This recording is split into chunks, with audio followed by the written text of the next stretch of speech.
سے قیمتی جو چیز ہے نا وہ اس کی سیلف رسپیکٹ ہوتی ہے، ضمیر جسے کہتے ہیں. تو انسان اس کا کسی بھی صورت جو باضمیر انسان ہوتا ہے وہ اس کا سودا نہیں ہونا چاہیے. چمچہ گیری چاپلوسی یہ ان سے نہیں ہوتا. وہ غلامی برداشت کرنے سے بہتر ہے کہ وہ اس چیز کو وہ جانتا ہے کہ وہ مر ہی جائے گا.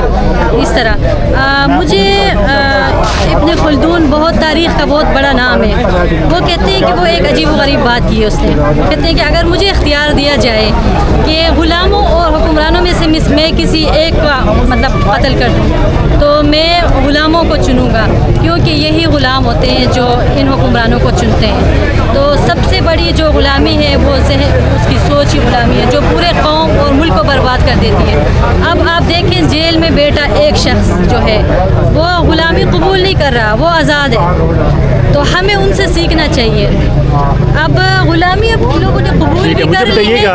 اس شدید گرمی میں بہنیں بیٹھی ہوئی ہیں، خان صاحب کی ملاقات نہیں کرنے دی گئی، ورکر موجود ہیں، خواتین بچے موجود ہیں، گرمی بہت شدید ہے، یہ کیا رویہ انتخاب کا؟ میں نے آپ کو پچھلی دفعہ بھی آپ یہی بتایا تھا کہ یہ ہمارے لیے وارم اپ ہے سارے ورکرز کے لیے. 2-3 سالوں سے پچھلے یہ جو ہمارے ساتھ ان لوگوں نے کیا ہے، تو ابھی تو اتنے ہم اس چیز کے ساتھ یوز ٹو ہو گئے ہیں کہ رگڑے کھا کے، ان کے ڈنڈے کھا کے، شیلے کھا کے اب بالکل تیار ہیں. جو پی ٹی آئی کے ورکر ہیں وہ سارے جس بھی حالت میں ابھی جو جیلوں سے نکل کے بیچارے گئے ان کو کسی کو ہیپیٹائٹس، کسی کو گردوں کا 6 ہماری ڈیتھس ہوئے ہیں، لیکن پھر بھی وہ اتنے مطلب میرے اپنے میں چترال کی بات کروں، وہاں سے ہمارے کوئی 700-800 کے قریب قیدی تھے.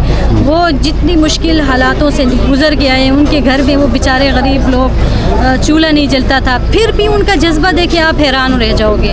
مطلب ان کا وہی جذبہ ہے. اس سے بھی آگے وہ بلکہ کمپین کر رہے ہیں، لوگوں کے بیچ میں جا کے موبلائزیشن کر رہے ہیں کہ ہم جیل گئے ہیں تو ہماری موٹیویشن اور بڑھ گئی ہے کہ بس ہم نے آزاد، اب ہم نے فیصلہ کیا ہے کہ ہم آزاد رہیں گے، آزاد قوم ہے. خان صاحب کی بہنوں سے آپ کی بھی ملاقات ہوئی ہے، کیسا حوصلہ ان کا؟